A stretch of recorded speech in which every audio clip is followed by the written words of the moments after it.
In the great kingdom of Aldermere, the guest list for the sovereign's muster was never just a list. It was a map of who mattered. And this week, one name was missing from it, the name of the woman who stood beside the king every single day. Nobody announced it. Nobody explained it. But the moment the clerk sealed the final scroll, the whole palace understood that Princess Rowena had drawn a line, and that Duchess Celestine had been left on the wrong side of it. What follows is the quiet story of how one absence said more than 1,000 speeches ever could. Princess Rowena was the king's older sister, and she had spent her entire life inside the machinery of the crown. She rose before dawn. She inspected the household guard herself. She remembered the name of every stable hand and every widow of every fallen soldier. To the people of Aldermere she was not warmth, she was steel. She believed that the crown was a debt owed to the dead and the living, and she paid that debt with cold, exact discipline. She had watched 3 generations of the royal family through good years and disgraceful ones, and she trusted very few of them. Duchess Celestine was different in every way.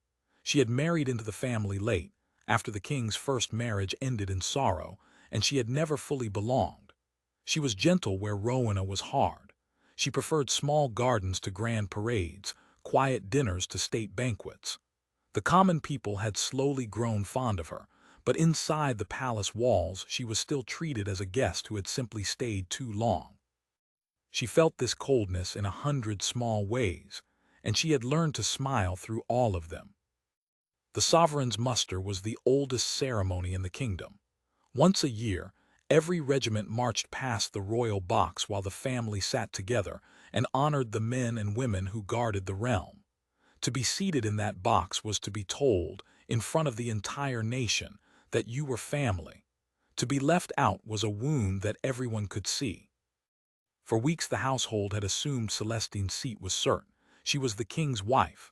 Where else would she sit? But the guest list did not belong to the king. By ancient custom it belonged to the ranking royal of the household, and that royal was Princess Rowena. When the sealed scroll returned from her study, a young clerk unrolled it to copy the names for the heralds. He read once. He read again. Then he set down his pen and went very still, because the Duchess's name was simply not there. He was too frightened to ask why. But he was certain of one thing: the princess had not forgotten. Princess Rowena never forgot anything. The clerk's silence did not last.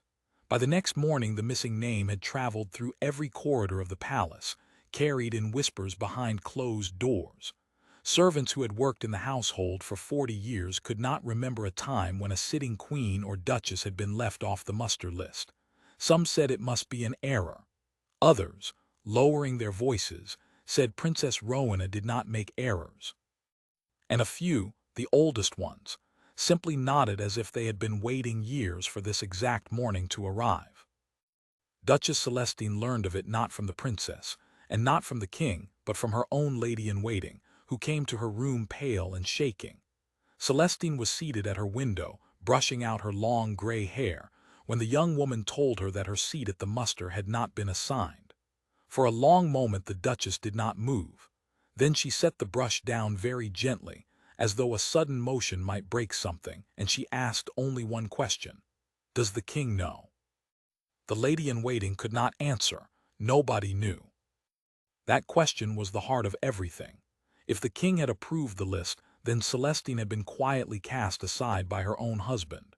If the king did not know, then his sister had moved against his wife without his blessing, a dangerous thing, even for a princess. Either answer was a kind of earthquake. Celestine understood at once that she could not simply demand her seat back. To beg would be to admit she was only a guest. To stay silent would be to accept the insult forever. She was trapped between her pride and her fear, and she had perhaps 2 days to find her way out. Meanwhile, Princess Rowena said nothing to anyone. She continued her routine exactly as she always did. She inspected the guard. She reviewed the parade route. She approved the placement of the banners. When a nervous advisor gently asked whether the guest list was truly complete, she looked at him with those cold, patient eyes and said only that the list reflected the honor of the house. Then she returned to her papers. The advisor left the room more frightened than when he had entered. But Rowena was not acting out of cruelty, whatever the palace believed. She had a reason, a real one, buried in something she had discovered weeks earlier. It was a reason she had told no one, not even the king. And she had decided in her cold and careful way that the truth would reveal itself in its own time on the day of the muster in front of everyone. She would not accuse. She would not explain. She would simply let the empty chair speak, and let the kingdom watch to see who would come to fill it. For 2 long days a silent war was fought without a single word spoken aloud. The king, absorbed in a border dispute in the north, had not yet been told, and neither woman went to him. Rowena would not lower herself to explain. Celestine would not risk being told that her husband had known all along.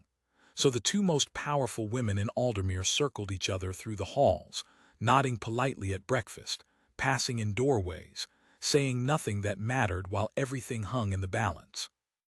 Celestine spent those days searching for the reason. She was not a foolish woman, and she knew Rowena did not act on spite. If her name had been struck from the list, there was a cause, and she needed to find it before the muster began.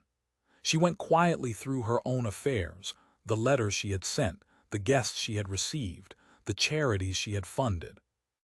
And slowly, with a sinking heart, she began to understand that the trouble might not be something she had done, but something done in her name, by someone she had trusted. A month earlier, a distant cousin of Celestine's had come to the palace seeking favor. He was charming and desperate and deep in debt. Celestine, kind as always, had written him a letter of introduction to the royal treasury, never imagining how he might use it. But he had used it badly.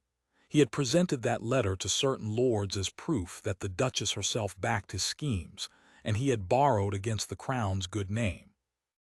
Word of it had reached exactly one person before it reached anyone else, Princess Rowena, who read every report that crossed the household and missed nothing. Rowena had a choice when she learned of it. She could have exposed the cousin publicly and dragged Celestine's name through the scandal. She could have gone straight to the king and demanded the Duchess answer for it. Instead, she had done something stranger and in her own hard way almost merciful. She had struck Celestine's name from the muster list, a private punishment, visible to the palace but not yet to the nation, as a warning. Sit out this one ceremony, the empty chair seemed to say, until this matter is quietly cleaned up and your name is safe again. But Rowena had made one mistake. She had assumed Celestine would understand the message and stay away quietly. She had not counted on the Duchess discovering the truth herself, and she had certainly not counted on what Celestine decided to do with that truth. For on the eve of the muster, having pieced together the whole story, the Duchess did not weep and she did not hide. She rose, called for her finest gown, and made a decision that would place both women and the watching kingdom on the edge of something no one could take back. The morning of the sovereign's muster broke clear and cold over Aldermere. Thousands filled the great square. The regiments stood in perfect rows, banners lifting in the wind. High above them the royal box waited, and every eye that dared drift upward counted the chairs and noticed the one that sat empty beside the king. Whispers moved through the crowd like wind through wheat. The king himself, arriving last, saw the empty seat, turned to his sister, and asked in a low voice where his wife was. Rowena met his gaze and said steadily that the Duchess had chosen her own place today. The king's face darkened, but the trumpets were already sounding, and he could do nothing but sit. Then the great doors at the far end of the square opened. Duchess Celestine walked out, not up into the royal box, but down onto the ground among the soldiers. She wore no crown. She had dressed instead in the plain gray of the veterans' order she had quietly funded for years, the widows and wounded men she had cared for while the palace ignored her. She took her place among them, in the open, in full view of the entire nation, and she stood at attention as the regiments began to march. The crowd did not know the palace secret. They did not know about the list or the cousin or the cold warning. They saw only their Duchess choosing to stand with the broken and the forgotten rather than sit in comfort above them. A murmur rose, then a cheer, and then a roar that shook the square. In one quiet, brilliant move, Celestine had turned an insult into the proudest moment of her life. She had not begged for the empty chair. She had made herself larger than it.